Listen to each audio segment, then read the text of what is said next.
Change, the only constant during this pandemic. I think change is hard. And loss is a type of change. In the last 2 years, Ohio has lost more than 38,000 people. We have also lost our feeling of normalcy. And we are going to shift once again to try to figure out what that new normal is. For 2 years, smiles in public covered by masks, work, virtual, and a sense of safety replaced by an invisible threat. Is this a generation-defining event? I think it will for many. But I think it's a fair bet to say that this is a generation-defining event. Dr. Meredith Glick-Brinegar, Dr. Adam Feiner, and Dr. Aparna Zimmerman, 3 clinical psychologists from the Miami Valley, sat down with me for a conversation about how the pandemic will affect our mental health long term. There's so much fatigue from all of this.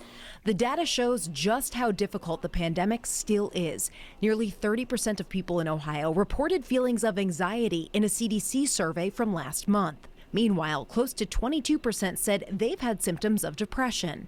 And compare the change in national numbers. You'll see the rate for both categories is more than 3 times what it was pre-pandemic. And I think therefore we have both folks who are coming into treatment, some who already had problems, maybe they'd sought treatment before, maybe not, but the pandemic really added the lighter fluid to the fire. And then other folks who may not have had those issues. And probably once the pandemic settles, many of them will not have those problems. Hopefully with treatment as well, they'll be better off and helped.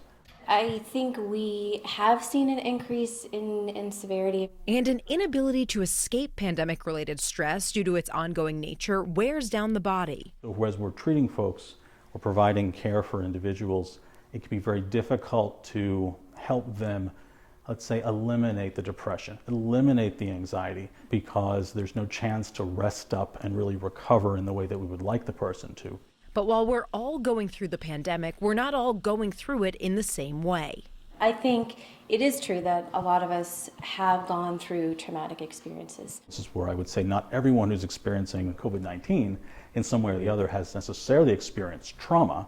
However, they explained those who have won't necessarily develop a trauma disorder in the future. But what we know is that exposure to trauma does not always result in PTSD. Though someone doesn't necessarily have to go through a trauma to deal with lasting pandemic pain.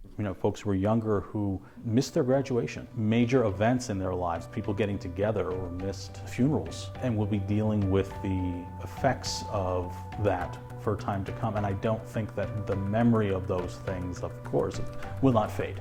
And neither will what we have learned since March 2020.